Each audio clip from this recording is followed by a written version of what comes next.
Atención México. Cuando el terremoto más devastador en más de un siglo destrozó Venezuela, dos potencias respondieron, y lo que mandó cada una lo dice todo. Porque Estados Unidos sí mandó ayuda, pero también mandó buques de guerra, barcos de combate, helicópteros militares, un general al frente, desplegándose sobre un país en ruinas. Una ayuda con olor a otra cosa. Y mientras Washington enviaba músculo militar, Sheinbaum hizo exactamente lo contrario.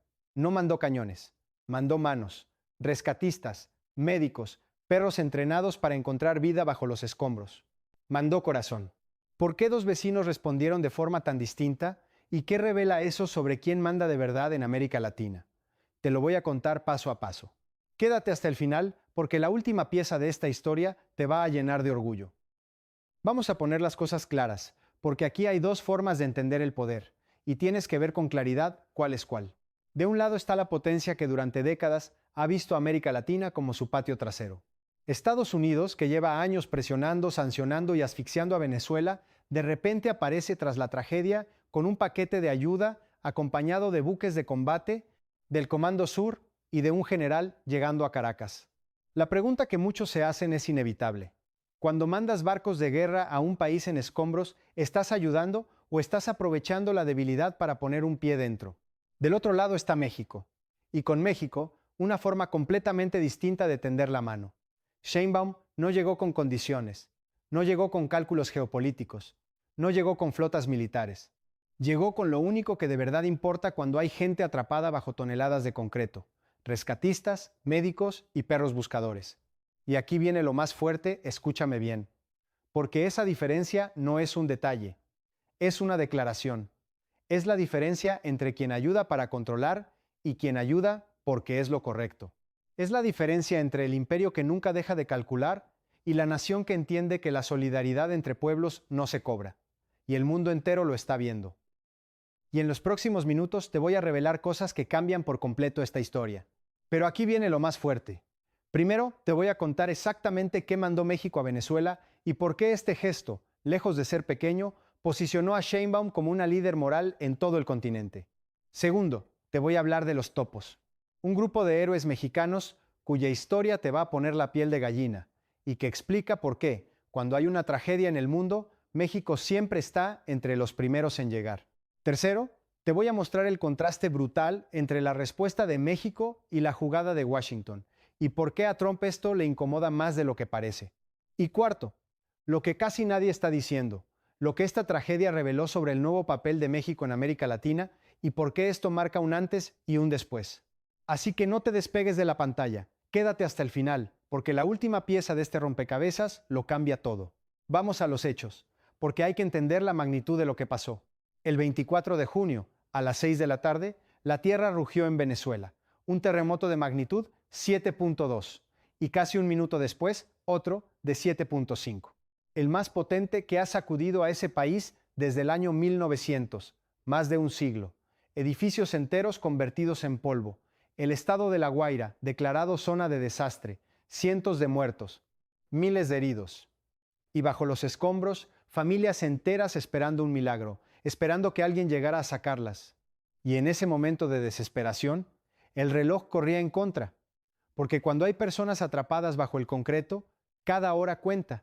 Cada minuto es la diferencia entre la vida y la muerte. Venezuela pidió ayuda y el mundo respondió. Pero atención a esto, porque aquí está la diferencia que lo cambia todo.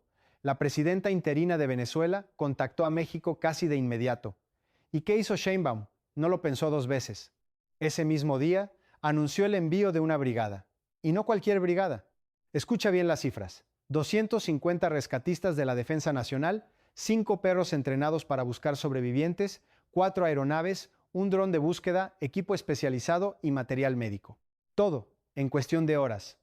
Y con una sola frase que lo resumió todo: México siempre es y será solidario. No hubo cálculo, no hubo condiciones, no hubo ¿qué saco yo de esto?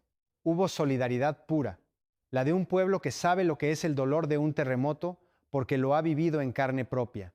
Y esa precisamente es la clave de toda esta historia. Y aquí es donde la historia se vuelve profunda de verdad. Porque para entender por qué México reacciona así, tan rápido, tan de corazón, hay que entender una herida. una herida que México lleva grabada en el alma desde hace 40 años. Y de esa herida nació algo extraordinario. Hubo un momento, hace décadas, en que México también quedó sepultado bajo los escombros. Y de entre esas ruinas, de entre el dolor y la desesperación, surgió un grupo de hombres comunes que decidieron hacer algo que nadie les pidió. Se metieron entre los edificios colapsados, con sus propias manos, para sacar a la gente con vida. No eran soldados, no eran del gobierno, eran el pueblo salvando al pueblo. Esos hombres se convirtieron en leyenda. Y su historia, que te voy a contar ahora, es la razón por la que hoy México es de los primeros en llegar cuando el mundo se derrumba. Lo que representa la respuesta de México no se entiende sin entender a sus héroes. Y aquí la historia se cuenta en 3 movimientos, cada uno más poderoso que el anterior. Primer movimiento: los topos. En el terremoto que devastó la Ciudad de México en 1985, cuando todo parecía perdido, un grupo de jóvenes empezó a meterse en los túneles que se formaban entre los escombros para rescatar gente. Por meterse en esos huecos como topos en la tierra, les pusieron ese nombre: la Brigada de Rescate Topos Tlatelolco. Y desde entonces, durante 40 años, han viajado por todo el planeta, a terremotos en Haití, en Nepal, en Turquía, salvando vidas gratis, sin cobrar, solo por amor a la humanidad.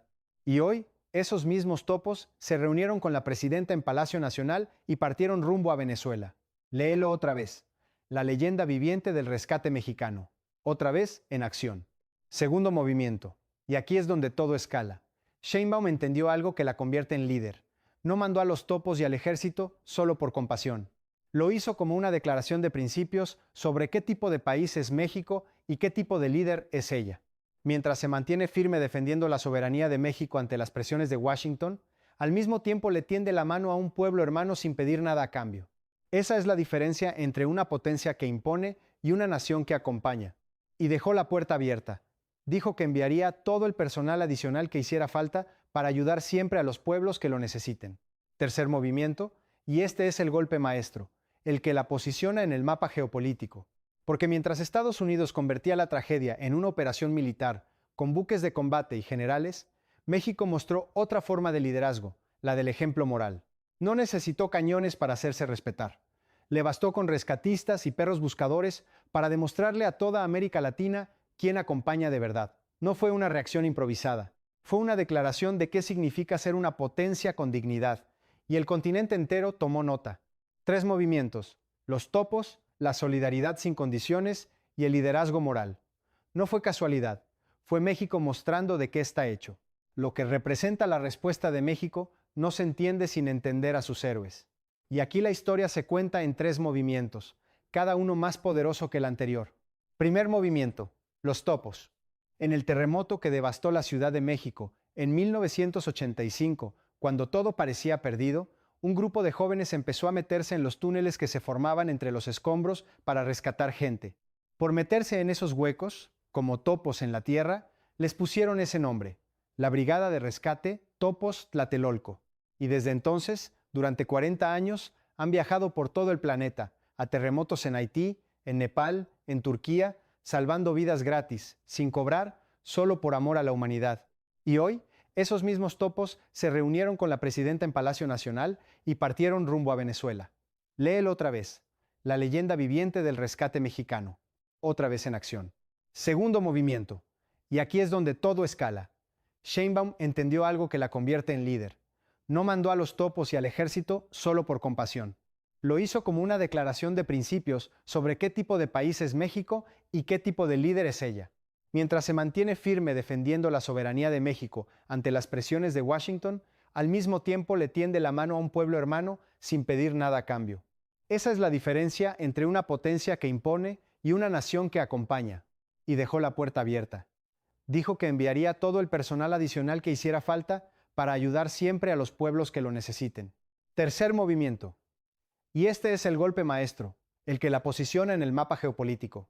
Porque mientras Estados Unidos convertía la tragedia en una operación militar, con buques de combate y generales, México mostró otra forma de liderazgo, la del ejemplo moral. No necesitó cañones para hacerse respetar. Le bastó con rescatistas y perros buscadores para demostrarle a toda América Latina quién acompaña de verdad. No fue una reacción improvisada. Fue una declaración de qué significa ser una potencia con dignidad. y el continente entero tomó nota. 3 movimientos: los topos, la solidaridad sin condiciones y el liderazgo moral. No fue casualidad, fue México mostrando de qué está hecho. Y quiero que te quedes con una sola imagen, porque resume todo lo que pasó. Ante un país en escombros, dos vecinos llegaron a la puerta. Uno tocó con un buque de guerra detrás, el otro tocó con un perro rescatista a su lado. Uno venía a vigilar, el otro venía a salvar. Y cuando hay vidas atrapadas bajo el concreto, el mundo entero sabe distinguir entre quien trae cañones y quien trae manos para escarbar. Y esto va mucho más allá de una misión de rescate, porque marca un momento histórico para México. Cada vez que México tiende la mano sin pedir nada a cambio, gana algo que ningún ejército puede comprar: respeto, autoridad moral, liderazgo real en América Latina. Y eso te toca a ti, porque vivir en un país respetado, que el mundo admira por su dignidad y su corazón, abre puertas, genera alianzas y te coloca en un lugar distinto en el mapa. La grandeza de una nación no se mide en buques de guerra, se mide en cuántas manos tiende cuando otros caen. Y México, en esta tragedia, demostró ser grande. Mientras unos mandaron cañones, México mandó corazón. Y el continente entero tomó nota de quién es quién. Si tú también piensas que México demostró ser más grande mandando rescatistas y perros a salvar vidas que toda la flota de guerra que mandó Washington, suscríbete al canal. Dale like y activa la campana, porque esto apenas comienza. Y dime en los comentarios, ¿crees que México se está ganando, con hechos, el liderazgo moral de América Latina? Escríbelo abajo. Seguiremos informando.